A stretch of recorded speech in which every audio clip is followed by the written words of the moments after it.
ಗಣರಾಜ್ಯೋತ್ಸವದ ಶುಭಾಶಯಗಳು. ಇವತ್ತು ನೀವೆಲ್ಲ ಇಲ್ಲಿ ಬಂದು ಈ ಸಮಾರಂಭದಲ್ಲಿ ಭಾಗವಹಿಸಿದ್ದು ನಮಗೆಲ್ಲರಿಗೂ ತುಂಬ ಸಂತೋಷ ಆಗ್ತಾ ಇದೆ. ಸೊ ನನಗೆ ಸನ್ಮಾನ ಇದು ಮಾಡಿದ್ದು ನಿಜವಾಗ್ಲೂ ನನಗೆ ತುಂಬ ಮುಜುಗರ. ನಾನು ನಿಮ್ಮೆಲ್ಲರ ಜೊತೆಯಲ್ಲಿ ನಾನು ಒಬ್ಬ ಅಷ್ಟೇ. ಸೊ ನಮಗೆ ಇಷ್ಟೆಲ್ಲ ಸಹಾಯ ಕೆಲಸ ಕಾರ್ಯಗಳನ್ನು ಮಾಡಿಕೊಟ್ಟಿದ್ದವರು ನಮ್ಮ ಗೃಹ ನಿರ್ಮಾಣ ಸಂಘದ ಅಧ್ಯಕ್ಷರು, ಉಪಾಧ್ಯಕ್ಷರು ಮತ್ತು ಎಲ್ಲ ಅಲ್ಲಿ ಅಧಿಕಾರಿ ವರ್ಗದವರು. ಅಂದರೆ ಅವರು ಮಾಡಿದಂಥ ಸಹಾಯ ಅಷ್ಟೇ. ನಾವು ಕೇಳ್ಕೊಂಡ್ವಿ ಅವರಿಗೆ ಇಂಥ ಕೆಲಸಗಳು ಆಗಬೇಕು ಅಂತೇಳಿ. ಈ ಸಂದರ್ಭದಲ್ಲಿ ನಾನು ಒಂದು ಸಣ್ಣ ವಿಷಯ ಹೇಳ್ತೇನೆ. ಹಿಂದೆ ಒಂದು 5 ವರ್ಷದಿಂದ ಇಲ್ಲಿ ನಡೀಲಿಕ್ಕೆ ರೋಡಲ್ಲಿ ಓಡಾಡಲಿಕ್ಕೆ ಆಗ್ತಾ ಇರಲಿಲ್ಲ, ನಮಗೆಲ್ಲ ಗೊತ್ತಿರಬೇಕು. ಸೊ ಆಗ ಹಿಂದಿನ ಅಧ್ಯಕ್ಷರು ನಾವು ತುಂಬ ಕೇಳಿಕೊಂಡು ಆಗ ಹಣದ ಅಭಾವ ಇತ್ತು ಹಾಗೆ ಹೀಗೆ ಅಂತೇಳಿ ಕೆಲಸಗಳು ಆಗ್ತಾ ಇರಲಿಲ್ಲ. ಈ ನಮ್ಮ ಅದೃಷ್ಟವೇನೋ ಗೊತ್ತಿಲ್ಲ, ಈ ಆ ಚುನಾವಣೆ ಗೃಹ ನಿರ್ಮಾಣ ಸಂಘದ ಅಧ್ಯಕ್ಷರ ಚುನಾವಣೆಯಲ್ಲಿ ಈಗ ತಾನೇ ಹೇಳಿದರು, ನಾವು ಓಟ್ ಹಾಕಿ ಆರಿಸುವಾಗ ಒಳ್ಳೆಯ ಯೋಗ್ಯರನ್ನು ಆರೈಸಬೇಕು, ಚುನಾಯಿಸಬೇಕು ಅಂತೇಳಿ. ಅದೇ ರೀತಿ ನಮ್ಮ ಗೃಹ ನಿರ್ಮಾಣದ ಸಂಘದ ಎಲ್ಲ ಸದಸ್ಯರು ಒಬ್ಬ ಒಳ್ಳೆಯ ಅಧ್ಯಕ್ಷರು ಮತ್ತು ಉಪಾಧ್ಯಕ್ಷರು ಜೊತೆಗೆ ಎಲ್ಲ ಡೈರೆಕ್ಟರ್ಗಳನ್ನು ಆಯ್ಕೆ ಮಾಡಿದ್ದಾರೆ. ಆ ಒಂದು ಆಯ್ಕೆ ನಮ್ಮ ಕೊಟ್ಟ ಫಲ ಅದು. ಇದು ಖಂಡಿತ ನಮ್ಮ ಲೇಔಟ್ ಇಷ್ಟು ಅಭಿವೃದ್ಧಿ ಆಗ್ತಾ ಇರಲಿಲ್ಲ. ಇವಾಗ ನಾವು ಕೆ ಟಿ ದೇವೇಗೌಡರು ಸುಮಾರು ಸಾರಿ ಹೋಗಿ ಕೇಳ್ಕೊಂಡ್ವಿ. ನಮ್ಮ ಹಿರಿಯರಾದ ಉಮಾಪತಿ ಸರ್ ಇದ್ದಾರೆ, ಅವರು 4 ಜನ ನಾವು ಓಡಾಡ್ತಾ ಇದ್ವಿ. ನಾನು, ಉಮಾಪತಿ ಸರ್, ಮನೋಹರು ಮತ್ತು ನಮ್ಮ ಸ್ನೇಹಿತರಾದ ಡಾಕ್ಟರ್ ಗೋವಿಂದರಾಜು. ಸೊ ಎಲ್ಲ ಎಲ್ಲಿ ಕಾರ್ಪೊರೇಷನಿಂದ ಹಿಡಿದು ಮೂಡಾದಿಂದ ಹಿಡಿದು ಎಲ್ಲರ ಮನೆಗೂ ಬಂದಿದ್ದೀವಿ. ರೋಡ್ ಸ್ವಲ್ಪ ರಿಪೇರಿ ಮಾಡ್ಕೊಳ್ಳಿ, ಇನ್ನೊಂದು ಸ್ವಲ್ಪ ಒಂದು ಲೈಟ್ ಹಾಕ್ಕೊಳ್ಳಿ ಅಂತ. ನಿಮಗೆಲ್ಲ ಗೊತ್ತು, ಒಂದು ಲೈಟ್ ಇರಲಿಲ್ಲ, ಓಡಾಡಲಿಕ್ಕೆ ಕಷ್ಟ ಆಗ್ತಾ ಇತ್ತು. ಸೊ ಆ ಸಂದರ್ಭದಲ್ಲಿ ನಮ್ಮ ಗೃಹ ನಿರ್ಮಾಣದ ಸಂಘದ ಅಧ್ಯಕ್ಷರಾದ ಶ್ರೀ ಕೃಷ್ಣಮಲ್ಲೇಗೌಡರು, ನಮ್ಮ ಉಪಾಧ್ಯಕ್ಷರಾದ ಮನ್ಮೋಹರು, ಮುಜಾವರ್ ಸರ್ ಅವರು ಮತ್ತು ಎಲ್ಲ ನಿರ್ದೇಶಕರು ನಮಗೆ ನಾವು ಏನೋ ಒಂದು ಸ್ವಲ್ಪ ಕೇಳೋದು, ಒಂದು ಸ್ವಲ್ಪ ತೀಸಾರನ್ನು ಹಾಕೊಡಿ ಸ್ವಾಮಿ ಅಂತೇಳಿ. ನಮಗೆ ಆ ಥರ ಅಲ್ಲ, ಮನಸ್ಸು ಭೋಜನ ಕೊಟ್ಟಿದ್ದಾರೆ. ಸೊ ಈ ಒಂದು ಸಂದರ್ಭದಲ್ಲಿ ನನಗೆಲ್ಲ ಸನ್ಮಾನ ಹೇಳೋದು, ನನಗೆಲ್ಲ ಇದು ಹೇಳೋದು, ನಮ್ಮೆಲ್ಲ ಗೃಹ ನಿರ್ಮಾಣ ಸಂಘದ ಅಧ್ಯಕ್ಷರು, ಉಪಾಧ್ಯಕ್ಷರು ಮತ್ತು ನಿರ್ದೇಶಕರುಗಳಿಗೆ ನಾನು ಹೃತ್ಪೂರ್ವಕವಾಗಿ ನಿಮ್ಮ ಪರವಾಗಿ ನಾನು ಅವರಿಗೆ ನನ್ನ ಒಂದು ಅಭಿನಂದನೆಯನ್ನು ಸಲ್ಲಿಸ್ತೇನೆ. ಅವರ ಸಹಕಾರ ಮುಂದೆ ಹೀಗೆ ಇರಲಿ. ಸೊ ನಾನೊಂದು ನಿಮಿತ್ತ ಅಷ್ಟೇ, ನಾನು ಓಡಾಡಿದ ನಿಮಿತ್ತ. ನನ್ನೆಲ್ಲ ನನ್ನ ಸ್ನೇಹಿತರು ನನ್ನ ಜೊತೆಲಿ ಇದ್ರು. ಒಬ್ಬರಿಂದ ಏನೋ ಆಗೋದಿಲ್ಲ, ಎಲ್ಲರ ಸಹಕಾರದಿಂದ ಆಗಿದೆ. ಸೊ ನನಗೆ ಏನು ಸನ್ಮಾನ ಮಾಡಿದ್ದೀನಿ ಅದೆಲ್ಲ ನನ್ನ ಸ್ನೇಹಿತರಿಗೆ, ನನ್ನ ಜೊತೆ ಓಡಾಡಿದವರಿಗೆ ನಾನು ಅದನ್ನು ಅರ್ಪಿಸ್ತಾ ಇದ್ದೆ. ಸೊ ಈ ಒಂದು ವಿಷಯದಲ್ಲಿ ನಾನು ನಿಮ್ಮೆಲ್ಲರಿಗೂ ಆಭಾರಿಯಾಗಿದ್ದೇನೆ. ಸೊ ನಮ್ಮ ಈ ಸಂಘ ಸಂಸ್ಥೆ ಏನು ನಾವು ಮಾಡ್ಕೊಡ್ತೀವಿ ಅದು ನಮ್ಮ ಸಮಾಜದ ಉದ್ಧಾರಕ್ಕಾಗಿ, ಒಂದು ಪರ್ಸನಲ್ ಗೇನ್ ಆಗಲಿ ಇಲ್ಲ ಒಂದು ಎಕ್ಸ್ಪೆಕ್ಟೇಷನ್ ಆಗಿ ಏನಲ್ಲ. ಯಾಕಂದ್ರೆ ನಾವಿಲ್ಲಿ ಬದುಕಬೇಕಲ್ಲ.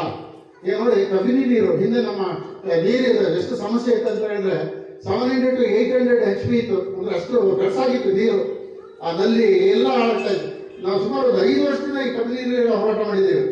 ನಮ್ಮ ಸಿದ್ದರಾಮಯ್ಯ ಸರ್ ಇದ್ದಾಗಲೂ ಅವ್ರಿಗೂ ನಾವು ಕೊಟ್ಟು ಒಂದು ಕಬಿನಿ ನೀರಿನ ವ್ಯವಸ್ಥೆ ಮಾಡ್ಕೊಂಡಿದ್ವಿ. ಪಕ್ಕದಲ್ಲೇ ನಮ್ಮ ಲೈನ್ ಹೋಗಿದೆ, ಯಾರೂ ನಮಗೆ ಕಿವಿಕೊಳ್ಳಿಲ್ಲ.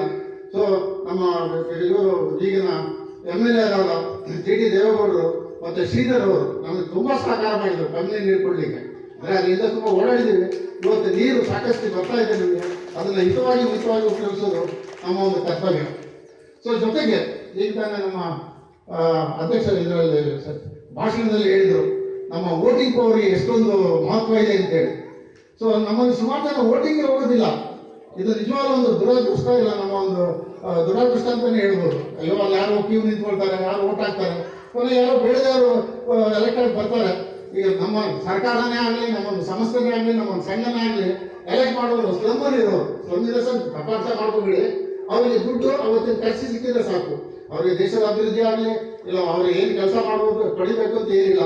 ಅವತ್ತಿಗೆ ಅವರಿಗೆ ಒಂದು 2,000 ಇಲ್ಲ ಏನೋ ಬೇರೆ ಇದನ್ನು ಕೊಟ್ಬಿಟ್ರೆ ನೆಕ್ಸ್ಟ್ ಡೇ ಓಟ್ ಹಾಕಿ ಆರಾಮಾಗಿರ್ತಾರೆ. ಸಫರ್ ಆಗೋರು ಓಟ್ ಹಾಕ್ತಿಲ್ಲ ಅಂತ ನಮ್ಮ ತಪ್ಪು ನಮ್ಮದೇ. ಸೊ ನಾನೀಗ ನಿಮ್ಮಲ್ಲಿ ಕಳಕಳಿಯಾಗಿ ಬೇಡ್ಕೊಳ್ತೇನೆ, ನಮಗೆ ಈ ಸಂವಿಧಾನ ವೋಟಿಂಗ್ ಪವರ್ ಕೊಟ್ಟಿದೆ. ಅದರ ಹೇಳಿದ್ರಲ್ಲ, ಅದು ಬುಲೆಟ್ಗಿಂತ ಹೆಚ್ಚು ಸ್ಟ್ರಾಂಗ್ ಆಗಿರೋದು. ಸೊ ದಯವಿಟ್ಟು ಯಾರೆಲ್ಲ ವೋಟ್ ಲಿಸ್ಟಲ್ಲಿ ಇಲ್ಲ, ಈಗ ನಿಮಗೆ ನಾನು ಹೇಳ್ತೇನೆ, ನಮ್ಮ ಲೇಔಟಲ್ಲಿ ಬರೀ ಒಂದು 200 ಇಂದ 250 ವೋಟ್ ಮಾಡಿದೆ ಅಷ್ಟೇ ಲಾಸ್ಟ್ MLA ಎಲೆಕ್ಷನ್ಗೆ. ಸೊ ಇದರಿಂದ ನಮಗೆ ಒಂದು ಸುಮಾರು 1,000 ಜನ ಇದ್ದಾರೆ, 1,000 ಜನ ಹೆಚ್ಚಿದ್ದಾರೆ. ದಯವಿಟ್ಟು ವೋಟರ್ ಲಿಸ್ಟ್ ಚೆಕ್ ಮಾಡಿ, ವೋಟಲ್ಲಿ ತಮ್ಮ ಮೆಸೇಜ್ ನೋಡ್ಕೊಳ್ಳಿ. ಮುಂದೆ ಬರುವ ಎಲೆಕ್ಷನ್ ಇದೆಲ್ಲ ಭಾರಿ ಮಹತ್ವವಾದ ಎಲೆಕ್ಷನ್. ನಮ್ಮ ದೇಶದ ಭದ್ರತೆ, ನಮ್ಮ ದೇಶದ ಮುಂದಿನ ಪೀಳಿಗೆಗೆ ಅವಶ್ಯಕ ಇರುವಂಥ ಒಂದು ಸರ್ಕಾರವನ್ನು ನಾವು ತರಬೇಕು. ಈ ಒಂದು ಸಂವಿಧಾನ ನಮಗೆ ಆ ಒಂದು ಶಕ್ತಿಯನ್ನು ಕೊಟ್ಟಿದೆ. ಇದನ್ನು ಆಯುಧವನ್ನು ಉಪಯೋಗಿಸ್ಕೊಂಡು, ವೋಟಿಂಗ್ ಪವರ್ ಉಪಯೋಗಿಸ್ಕೊಂಡು ದಯವಿಟ್ಟು ಒಳ್ಳೆಯವ್ರನ್ನ ಆರಿಸೋಣ.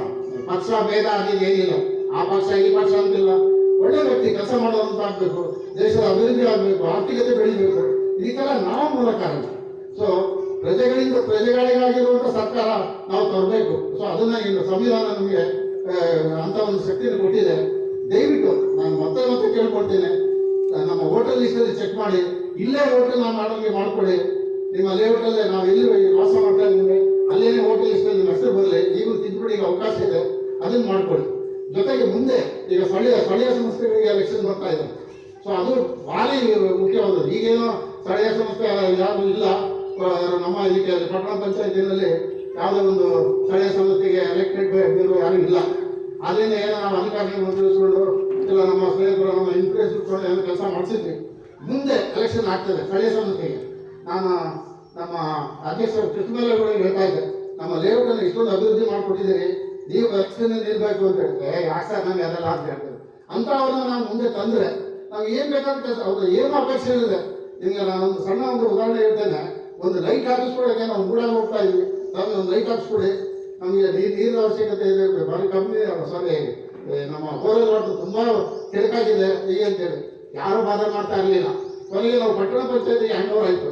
ಅದನ್ನು ನಮ್ಮ MLA ಅವರು ಅವ್ರಿಗಿಂತ ಇದು ಪಟ್ಟಣ ಪಂಚಾಯತಿ ಹ್ಯಾಂಡ್ ಓವರ್ ಮಾಡಿದ್ರು.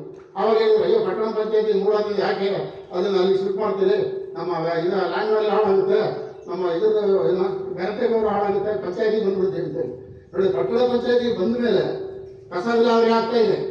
ಅವರ ಲೈಟು ಮತ್ತು ಇದು ವಿದ್ಯುತ್ ಇದನ್ನೆಲ್ಲ ಅವರೇ ಮೇಂಟೈನ್ ಮಾಡ್ತಾ ಇದ್ದಾರೆ. ವಿದ್ಯುತ್ ಬಿಲ್ ಹಿಂದೆ 30-35 ಸಾವಿರ ರೂಪಾಯಿ ನಮ್ಮ ಸೊಸೈಟಿ ಕಟ್ತಾ ಇದ್ರು ಪ್ರತಿ ತಿಂಗಳು. ಲೈಟ್ ಇದ್ರದ್ದು ನಿರ್ವಹಣೆ ಅವರೇ ಮಾಡ್ತಾ ಇದ್ರು. ಈಗ ಪಟ್ಟಣ ಪಂಚಾಯತಿ ಮಾಡ್ತಾ ಇದ್ರು. ಜೊತೆಗೆ ನಮ್ಗೆ ಬೇಕಾದ ಸಣ್ಣ ಪುಟ್ಟ ಕೆಲಸಗಳನ್ನು ಮಾಡ್ಕೊಡ್ತಾ ಇದ್ದಾರೆ, ಒಳ್ಳೆ ಅಧಿಕಾರಿ ಇದ್ದಾರೆ. ಸೊ ಅವರೆಲ್ಲ ಇರೋದ್ರಿಂದ ಕೆಲಸಗಳು ಆಗ್ತಾ ಇದೆ.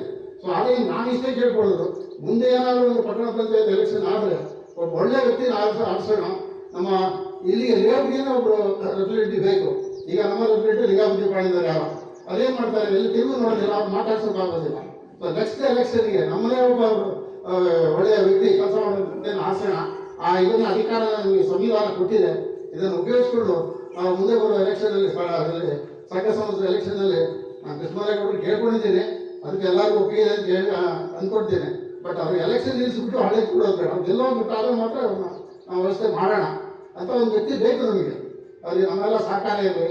ನಮ್ಮ ಗೃಹ ನಿರ್ಮಾಣ ಸಂಘದ ಅಧ್ಯಕ್ಷರು, ಉಪಾಧ್ಯಕ್ಷರು, ನಿರ್ದೇಶಕರು ಅವರಿಗೆಲ್ಲ ನಾನು ತುಂಬ ಆಭಾರಿಯಾಗಿದ್ದೇನೆ. ಆಮೇಲೆ ಮುಜಾವರ್ ಸರ್ ಅವರು. ಸೊ ಹಿಂದೆ ಈ ಪಾರ್ಕ್ ಇದೆ ಅಂತ ಗೊತ್ತಿರಲಿಲ್ಲ, ಇಲ್ಲೆಲ್ಲ ತುಂಬ ಕಾಡು ಬೆಳ್ಕೊಂಡಿತ್ತು. ಇಷ್ಟು ದೊಡ್ಡ ಪಾರ್ಕ್ ಅಂತ ಯಾರೂ ನಿಲ್ಲಿಸ್ಕೊಂಡಿರಲಿಲ್ಲ. ನಮ್ಮ ಬಸವರಾಜ್ ಅವರು, ನಾವು ಹಿಂದೆ ಅಲ್ಲೆಲ್ಲ ಗಿಡ ಇರುವಾಗ ಬಸವರಾಜ್ ಅವರು ಸರ್ ಒಂದು ಗಿಡ ನಿಲ್ಲಿಸ್ಕೊಡ್ತಾರೆ ಇಲ್ಲಿ ಅಂತೇಳಿ. ಸರಿ ಆಯಿತು ಅಂತೇಳಿ ಸೈಡಲ್ಲಿ ಕಾಣ್ತಾ ಇದೆಯಲ್ಲ 4 ವರ್ಷದಿಂದ ಗಿಡ ನಿಲ್ಲಿಸಿದ್ವಿ. ಆಮೇಲೆ ನೋಡಿದ್ರೆ ಇಲ್ಲಿ ದೊಡ್ಡ ಕಾಡು ಇಲ್ಲಿ ದನಗಳನ್ನು ಇಟ್ಕೊಂಡು ಎಲ್ಲ ಏನೋ ಅದು ಹೇಳಿಕೆ ಬೇಡ ಅದು. ಸೊ ಆ ಥರ ಆಯಿತು. ಸೊ ನಾವು ಇಲ್ಲಿ ನಮ್ಮ ಗಿಡ ತಂದ್ವಿ. ನಮ್ಮ ಕರ್ನಾಟಕ ಅರಣ್ಯ ಅಧಿಕಾರಿಗಳನ್ನು ಉಪಯೋಗಿಸ್ಕೊಂಡು ಗಿಡಗಳು ತಂದ್ವಿ. ನಮ್ಮ ಮುಜಾವರ್ ಸರ್ ಅವರಿಂದ ನಾವು ಯಾವ ರೀತಿ ಧನ್ಯವಾದ ಹೇಳಬೇಕು ಅಂತ ಗೊತ್ತಿಲ್ಲ. ಇವತ್ತೇನಾದರೂ ಈ ಪಾರ್ಕ್ ಒಂದು ಮಟ್ಟಿಗೆ ಇದೆ ಅಂತ ಹೇಳಿದ್ರೆ ಅವರೊಂದು ಸಹಾಯ ಸಹಕಾರ ಅವರು ತಮ್ಮ ಅಲ್ಲಿ ಕೆಲಸ ಮಾಡೋರು ಕಳಿಸ್ಕೊಟ್ಟು ಕೆಲಸಗಳನ್ನು ಮಾಡಿಸ್ಕೊಳ್ತಾ ಇದ್ದಾರೆ, ಯಾರು ಮಾಡೋದಿಲ್ಲ ಹಾಗೆ. ಸೊ ಅವರಿಗೆ ನಾವು ನಿಮ್ಮೆಲ್ಲರ ಪರವಾಗಿ ನಾನು ತುಂಬ ಆಭಾರಿಯಾಗಿದ್ದೇವೆ. ಸೊ ಜೊತೆಗೆ ಈ ಪಾರ್ಕಿನ ನಿರ್ವಹಣೆ, ಸೊ ಮುಖ್ಯವಾಗಿ ನಮ್ಮಲ್ಲಿ ಒಂದು 3 ಜನ ಇದ್ದಾರೆ. ಅವರು ಬಸವರಾಜು, ರಮೇಶ್ ಅವ್ರ ಮಗ. ಅವರು ಈ ನೋಡ್ಕೊಳ್ಳೋದು, ಗಿಡಕ್ಕೆ ನೀರು ಹಾಕೋದು, ನಮ್ಮ ಜೊತೆಗೆ ಅವರು ಕೈ ಜೋಡಿಸಿದ ಎಷ್ಟೊಂದು ಇವತ್ತೇನಾದ್ರು ಗಿಡ ಮರಗಳು ಉಳ್ಕೊಳ್ಳೋದಂದ್ರೆ ಅವರೇ ಕಾರಣ. ಮುಂದೆಯೂ ಅಷ್ಟೇ ಇದನ್ನು ನಿರ್ವಹಣೆಯನ್ನು ಅವ್ರನ್ನೇ ಕೇಳ್ಕೊಳ್ತೀನಿ, ನೋಡ್ಕೊಳ್ಬೇಕು. ಯಾಕಂದ್ರೆ ಯಾವ ಗಿಡ ಮುಗಿಯೋದು ಇನ್ನೆಲ್ಲ ಹಾಕೋದು ಇನ್ನೊಂದು ಮುಗಿಯೋದು ಚಂದ್ರಶೇಖರ್ ಅವರು ಇದ್ದಾರೆ ನನ್ನ ಜೊತೆಯಲ್ಲಿ. ಸೊ ಇವರೆಲ್ಲ ನಮಗೆ ತುಂಬ ಸಹಕಾರ ಕೊಟ್ಟಿದ್ದಾರೆ. ನಾವು ಇದನ್ನು ಮಾಡಿದ್ದೆ ಅಲ್ಲಿ ಅಷ್ಟು ಸುಮಾರು ಗಿಡ ನೆಟ್ಟಿದ್ದೀವಿ. ಅಲ್ಲಿ ಯಾರು ನೋಡ್ಕೊಳ್ಳದೆ ಇರೋದ್ರಿಂದ ಸುಮಾರು ಗಿಡ ಮುಗಿದು ಹಾಳಾಗಿದೆ. ಸುಮಾರು 1000 ಗಿಡ ನೆಟ್ಟಿದ್ದೀವಿ ಸುಮಾರು ಕಾಲ ಒಂದು 4 ವರ್ಷದಿಂದ. ಅದರಲ್ಲೊಂದು 600 ಗಿಡ ಉಳ್ಕೊಂಡಿದೆ. ಬಟ್ ಇನ್ನೂ ಬೆಳಿಬೇಕು, ಹಸಿರೀಕರಣ ಆಗಬೇಕು. ಎಷ್ಟು ಹಸಿರೀಕರಣ ಆಗ್ತದೋ ಅಷ್ಟು ನಮ್ಮ ಜೀವನ ಚೆನ್ನಾಗಿರ್ತದೆ, ಆರೋಗ್ಯ ಇರ್ತದೆ. ಆಕ್ಸಿಜನ್ ನಿಮ್ಗೆ ಗೊತ್ತಲ್ಲ, ಆಕ್ಸಿಜನ್ ನಾವು ಇಲ್ಲಿಂದ ಗಿಡ ಮರಗಳೇ ಕೊಡ್ತಾ ಇರೋದು. ಸೊ ಒಂದು ಗಿಡನ ನಾವು ಸಾಕಿ ಬೆಳೆಸಿದ್ರೆ 50 ವರ್ಷ ಅದು ನಮ್ಮನ್ನು ಸಾಕೋದು. 2 ವರ್ಷ ನೀವು ಅದನ್ನು ಸಾಕಿ ಒಂದು 50-60 ವರ್ಷ ಅದು ನಮ್ಮನ್ನು ಆಕ್ಸಿಜನ್ ಕೊಟ್ಟು ಕಾಪಾಡ್ಕೊಳ್ಳುತ್ತೆ. ನೀವೇ ನಿಮಗೆ ಗೊತ್ತು, ಐಸಿಯು ಒಂದು ಅಡ್ಮಿಟ್ ಆಗಿ ಆಕ್ಸಿಜನ್ ಕೊಟ್ಟರೆ 15-20 ಸಾವಿರ ದಿನಕ್ಕೆ ಕಟ್ಟಬೇಕು. ಸೊ ನಾವು ಜೀವನ ಪೂರ್ತಿ ನಾವು ಈ ಗಿಡ ಮರಗಳಿಂದ ಆಕ್ಸಿಜನ್ ಪಡಿತಾ ಇದ್ದೀವಿ. ದಯವಿಟ್ಟು ಗಿಡ ಮರಗಳನ್ನ ಪೋಷಿಸ್ಕೊಂಡು ಅದನ್ನು ಬೆಳೆಸ್ಕೊಂಡು ಬನ್ನಿ. ಮುಂದೇನು ಅಷ್ಟೇ ನಾನು ರಮೇಶ್, ಬಸವರಾಜು, ಚಂದ್ರಶೇಖರ್ ಕೇಳ್ಕೊಡ್ತೇನೆ. ಈ ಪಾರ್ಕ್ ಸ್ಪೆಷಲಿ ಒಳ್ಳೆಯ ಒಂದು ಪಾರ್ಕ್ ಆಗಿದೆ. ಒಳ್ಳೆ ಒಂದು ವೇದಿಕೆ ಆಗಿದೆ. ಇದನ್ನೆಲ್ಲ ನಾವು ಕನಸು ನಿಲ್ಲಿಸಿರ್ಲಿಲ್ಲ. ಹೆಚ್ಚಿನ 3.5 ಕೋಟಿ ಖರ್ಚು ಮಾಡಿದ್ದಾರೆ ನಮ್ಮ ಗೃಹ ನಿರ್ಮಾಣ ಸಂಘದವರು ಎಲ್ಲ ನಿಮಗೆ. ಸೊ ಅದನ್ನು ನಾವು ಯಾವ ರೀತಿ ಅವರಿಗೆ ನಾವು ಕೃತಜ್ಞತೆ ಅನಿಸ್ಬೇಕು ಅಂತೇಳಿ ನಿಜವಾಗ್ಲೂ ನಮಗೆ ಇದು ಬರ್ತಾ ಅಂದರೆ words are failing to express our feelings. So ಈಗೆಲ್ಲ ನಾವು ಪಡ್ಕೊಂಡಿದ್ದೀವಿ, ಇದನ್ನು ಉಳಿಸ್ಕೊಳ್ಳೋಣ ಬೆಳೆಸ್ಕೊಳ್ಳೋಣ. ಜೊತೆಗೆ ತಮ್ಮೆಲ್ಲ ಹೆಸರು ವೋಟಿಂಗ್ ಲಿಸ್ಟಲ್ಲಿ ಇದೆಯಾ ಅಂತ ನೋಡ್ಕೊಳ್ಳಿ. ಇವತ್ತು ಸಂವಿಧಾನ ದಿನ ನಾವು ಆಚರಣೆ ಮಾಡ್ತಾ ಇದ್ದೀವಿ. ಮುಖ್ಯವಾಗಿ ನಾಳೆನೇ ಹೋಗಿ ಚೆಕ್ ಮಾಡಿ ವೋಟರ್ ಲಿಸ್ಟ್ ತಿದ್ದುಪಡಿಗೆ ಹಾಕಿ, ಬೇರೆ ಕಡೆ ಓಟ್ ಇದ್ದರೆ ಅದನ್ನು ಇಲ್ಲಿ ಶಿಫ್ಟ್ ಮಾಡ್ಕೊಳ್ಳಿ. ಸೊ ಮುಂದೆ ಒಳ್ಳೆ ವ್ಯಕ್ತಿನ ಆಸನ ದೇಶಕ್ಕೆ ಎಲ್ಲ ಲೆವೆಲಲ್ಲೂ ನಾನು ಹೇಳ್ತಾ ಇರೋದು, MP ಲೆವೆಲಿಂದ ಹಿಡಿದು MLA ಲೆವೆಲಿಂದ ಹಿಡಿದು ಲೋಕಲ್ ಬಾಡಿ ತನಕ ಅಷ್ಟೇ ಒಳ್ಳೆಯ ಆದರ್ಶ ವ್ಯಕ್ತಿ ಒಳ್ಳೆಯ ವ್ಯಕ್ತಿನ ಆಚರಣೆ ಮಾಡಿದ್ರೆ ನಿಜವಾಗ್ಲೂ ನಾವು ಸಂವಿಧಾನಕ್ಕೆ ಗೌರವ ಕೊಟ್ಟಾಗುತ್ತೆ. ಇದನ್ನು ಮಾತಾಡೋಕ್ಕೆ ನೀವು ಅವಕಾಶ ಕೊಟ್ಟಿದ್ದಕ್ಕೆ ನಿಮ್ಗೆಲ್ಲರಿಗೂ ಅನಿಸುತ್ತಾ ನನಗೆ ಸನ್ಮಾನ ಶಕ್ತಿ ಇರಲಿಲ್ಲ. ತುಂಬ ಆಭಾರಿಯಾಗಿದ್ದೇನೆ. ನಿಮ್ಮೆಲ್ಲ ಪ್ರೀತಿ ವಿಶ್ವಾಸ ಇದೇ ರೀತಿ ಇರಲಿ. ನಿಮ್ಮೆಲ್ಲ ಸಹಕಾರ ಇದ್ದರೆ ನಾವು ಇನ್ನೂ ಒಳ್ಳೆ ನಮ್ಮ ಲೇಔಟಲ್ಲಿ ಇನ್ನೂ ಸ್ವಲ್ಪ ಒಳ್ಳೆ ರೀತಿ ಮಾಡ್ಬೋದು. ಇನ್ನೊಂದು 2-3 ಸಮಸ್ಯೆ ಇದೆ. ಅಲ್ಲಿ UGD ಒಂದು ಕನೆಕ್ಟ್ ಆಗಬೇಕು, ಅದನ್ನು ಮೇನ್ ರೋಡ್ ಕೊಡಬೇಕು. ಅರ್ಧ ಕೆಲಸ ಆಗಿದೆ. ಅವ್ರು ಶ್ರೀಧರ್ ಅವರು ಸ್ವಲ್ಪ ಸಹಕಾರ ನೀಡ್ತಾ ಇದ್ದಾರೆ. ಒಂದು ಓಪನ್ ಜಿಮ್ ಮಾಡ್ಕೊಡಿ ಅಂತ ಕೇಳ್ಕೊಂಡಿದ್ದೀನಿ, ಅದಕ್ಕೂ ಮಾಡ್ಕೊಡ್ತೀನಿ ಅಂತ ಹೇಳಿದ್ದಾರೆ. ಅದು ಇನ್ನೊಂದು ಪಾರ್ಟ್ ಮಾಡಿಸೋಣ. ಅದು ಆದರೆ ಎಲ್ಲ ಸ್ವಲ್ಪ ವ್ಯಾಯಾಮ ಮಾಡ್ಬೋದು. ಜೊತೆಗೆ ನಿನ್ನೆ ಯಾರು ಕೇಳಿದ್ರು ಒಂದು ಆರು ಹಾಕೊಡಿ ಅಂತ ಹೇಳಿ, ಅದಕ್ಕೂ ನಾನು ಶ್ರೀಧರ್ ಹತ್ರ ಮಾತಾಡಿದೆ. ಅವ್ರು ಹೇಳಿದ್ರು ನೆಕ್ಸ್ಟ್ ನಮ್ಮ ಅನುದಾನ ಬಂದಾಗ ಒಂದು 6 ಪಾಯಿಂಟ್ ಹಾಕ್ಕೊಡ್ತೀನಿ ಅಂತೇಳಿ. ಸೊ ಈ ಥರ ಇನ್ನೂ ಒಂದೊಂದು ಕೆಲಸಗಳು ಇದ್ದೇ ಇರ್ತವೆ.